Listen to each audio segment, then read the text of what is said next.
حضرت سلیمان علیہ السلام، جن کو ایسی بے مثل حکومت و سلطنت حاصل تھی کہ صرف ساری دنیا پر ہی نہیں بلکہ جنات اور طیور اور ہوا پر بھی ان کی حکومت تھی، مگر ان سب سامانوں کے باوجود موت سے ان کو بھی نجات نہ تھی، اور یہ کہ موت تو مقررہ وقت پر آنی تھی۔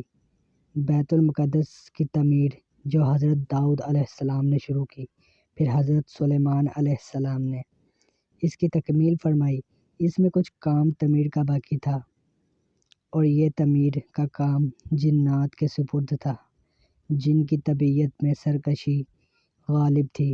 حضرت سلیمان علیہ السلام کے خوف سے جنات کام کرتے تھے، ان کی وفات کا جنات کو علم ہو جائے تو فوراً کام چھوڑ بیٹھیں اور تعمیر رہ جائے۔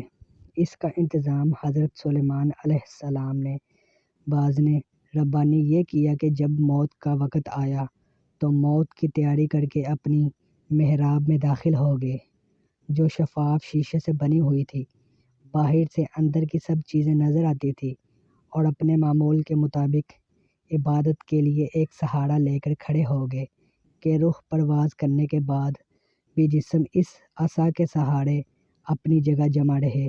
سلیمان علیہ السلام کی روح وقت مقرر پر قبض کر لی گئی، مگر وہ اپنے عصا کے سہارے اپنی جگہ جمع ہوئے باہر سے ایسے نظر آتے کہ عبادت مشغول ہے۔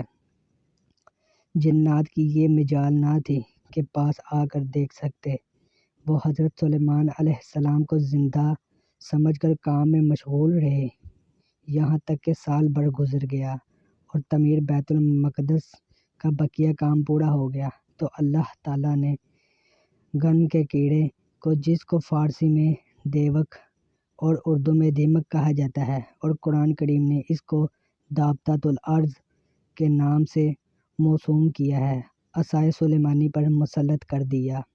دیمک نے عصا کی لکڑی کو اندر سے کھا کر کمزور کر دیا، عصا کا سہارا ختم ہوا تو سلیمان علیہ السلام گر گئے۔